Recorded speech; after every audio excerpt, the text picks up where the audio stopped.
Hello beautiful people, welcome to Juliet's Kitchen. Yasmin here. Today I'm actually showing you how to make this super delicious, my version of a jerk chicken stew. It's perfect guys, stick around. I'm adding 2 tablespoons of extra virgin olive oil, sesame oil, 2 tablespoons of sesame oil, 1 large onion slice. Saute 2 to 3 minutes. Okay, so I'm going to add scallions to this. This is a nice big bunch. I'll reserve some of my scallions for garnish. I'm cooking the scallions 1 minute. Okay, I'm gonna add the garlic. That's about 1 tablespoon. I'm cooking the garlic for about 30 seconds. Season with some salt, freshly ground black pepper,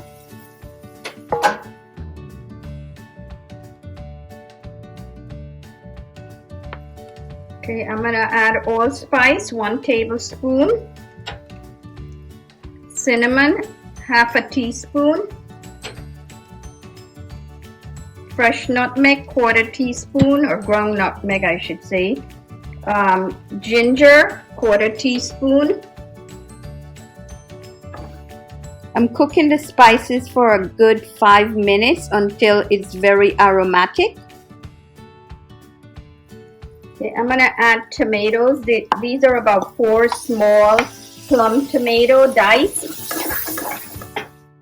I like to cook the tomatoes until they start to break down, 5 to 7 minutes usually. 2 tablespoons freshly squeezed lime juice. 2 tablespoons of rice wine vinegar.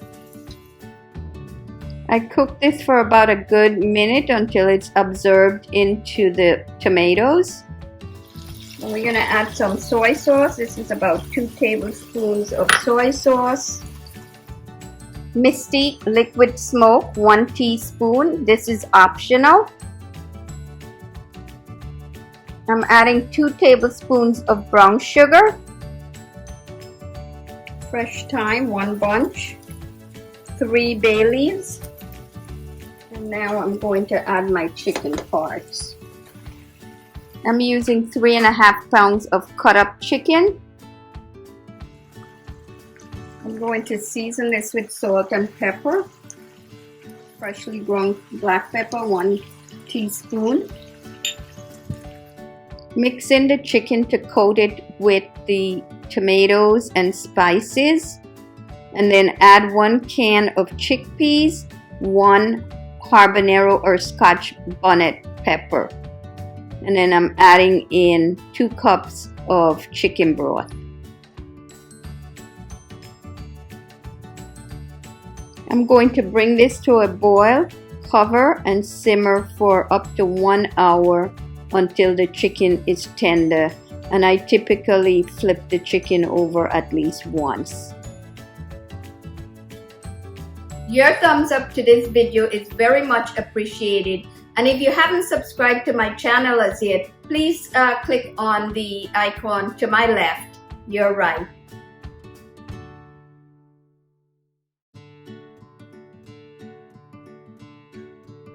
To get the details to this recipe, mouse on over to my food blog at julietkitchen.com. Okay, time for the moment of truth. Actually, you really don't need a knife, it just comes right apart. It's so tender, the right amount of flavors in here. I hope you'll try this recipe and enjoy it as much as we do around here. Until next time, happy cooking!